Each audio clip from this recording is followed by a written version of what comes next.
Magandang araw mga kaibigan.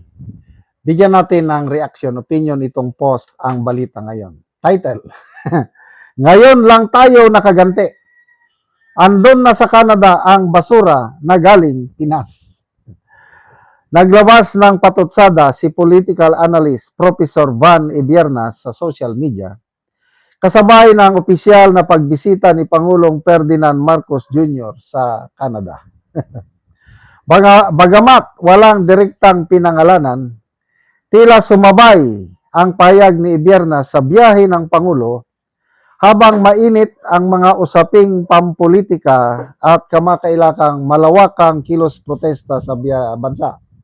Ayon kay Ibiernas, sabi niya, speaking of basura, naalala niyo pa ba na nagpadala dati ng barko-barkong basura ang Canada sa Pilipinas? Yes. Maalala ko, galit na galit ang Tatay Digong. Handa siyang makipag-declare ng giyera sa Canada. Nakakamiss yung ganong tapang at malasakit ni Tatay Digong. Hindi siya takot sa Canada eh. Sabi ni Professor Ibiernas, ngayon lang tayo nakaganti. Andon na ngayon sa Canada ang basura galing sa Pinas. Wala man siyang pinangalanan, kailang patutsada. Sino ang nandun sa Canada ngayon? Di ang Pangulo? Tinutukoy ni Ibiernas ang dating kontrobersiya sa basurang ipinadala ng Canada sa Pilipinas na ginagamit niya bilang satirical na patutsada sa kasalukuyang sitwasyon. Ang reaksyon ng taong bayan. 14,000 ang nag-react, 11,000 ang tumatawa. Sino bang tinatawanan? I believe yung basura galing sa Pilipinas. 2,700 ang nag-like, 114 ang nag-love. Ang galing nito. Okay, si Professor Ibiernas is a prominent Filipino historian ito. Ang kanyang background. A prominent Filipino historian, academic and political analyst. He is widely recognized for his media appearances analyzing contemporary Philippine politics and his scholarly work on economic history. Lecturer siya, assistant professor siya ng De La Salle University. Hindi basta-basta. Lecturer din siya sa University of the Philippines. So, mabigat. Salamat sa mga professor na ganito na nagpapayag ng kanilang komentaryo na sa Canada na ang basura ng Pilipinas. Okay, comments. Abilo, hope they will keep him forever. Glass aluminum, tama, galing. Hehehe. Sana huwag na silang ibalik. Mas malala pa din. Oo nga no, ibabalik ulit sa atin ng Canada yan. Mismo yung basura ang nagkusa na bumalik. Kaso, babalik pa eh. Yup, naalala natin sa Duterte na nagpabalik. Oy, Canada muling ibabalik basura sa Pilipinas. Ay, nako. Speaking of basura, kung negative na ang rating mo, pinakamababa, kinompare ang ratings, SWS ratings ng tatlong administrasyon, Pinoy Aquino, Duterte, and Marcos. Ang may pinakamababa itong Marcos na. Si Pangulong Pinoy, ang pinakamataas na satisfaction o net satisfaction rating niya is 61% sa kanyang term. Ang pinakamababa niya is positive 12%. Si Tatay Digong, pinakamataas niya is 84%. Pinakamababa niya is 43%. Positive 43%. Yun ang pinakamababa kay Tatay Digong. Umalis siya sa kanyang katungkulan 81%. Positive yan ha. Si Pangulong Pinoy is umalis siya, I think 61%. Mataas din.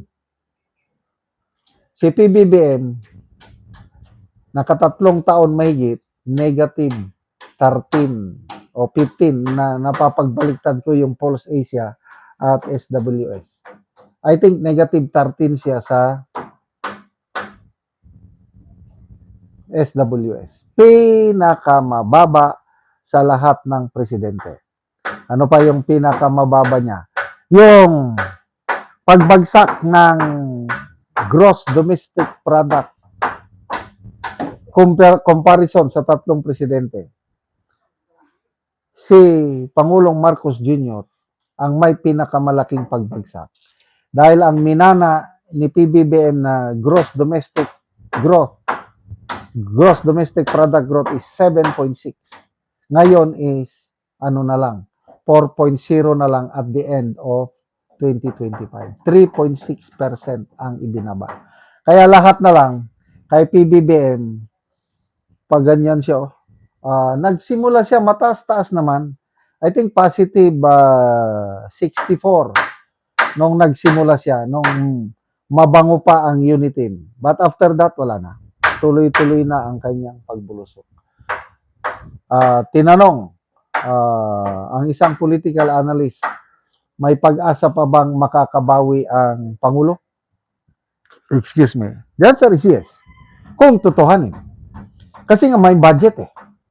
Yung lalo na itong 2027, 7.2 trillion pesos. Kung gagamitin yun sa tama, walang ibubulsa, walang mapuntang maleta, mararamdaman ng taong bayan ang pag-angat ng kanilang kabuhayan, makakabawi pa. Why not? Nasa kanila lang yan eh. Kaya lang for the past 3 years, wala talagang, ako, hindi ko naramdaman. Kaya, to me, opinion ko lang ito, the worst president sa ating bansa, wala nang iba kundi ito si PBBM. Salamat mga kaibigan sa inyong pagsubaybay sa channel na ito. Nakakatulong tayo ng malaki sa tribong Talanding ng Bukidnon dahil ang income natin sa channel na ito is pantulong sa tribo. Namimigay tayo ng libreng yero at pako para makapagpatayo sila ng mas maayos na tirahan. Panoorin nyo ang video nito. Una ni ang mga yero nga ipanghatag sa mga tao. So, yan lang gibutang. So, kay ulan man, ugma ni ibahin-bahin sa mga tao nga nagpatindog og balay. So, lansang, pako, plinsen, yero, kompleto gyud ang ipanghatag sa mga tao nga nagkalisod. So, bahala gyud nagaulan, tabang gyud sila.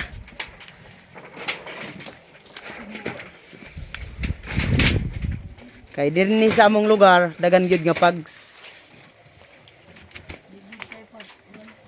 Pags dala ulan.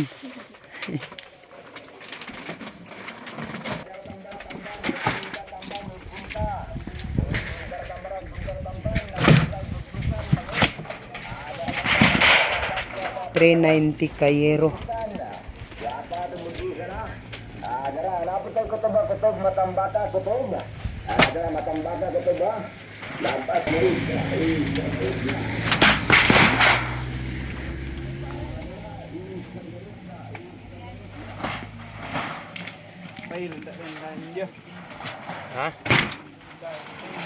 Pang tabang sa mga tao.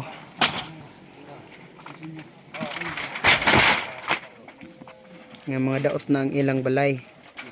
Marami.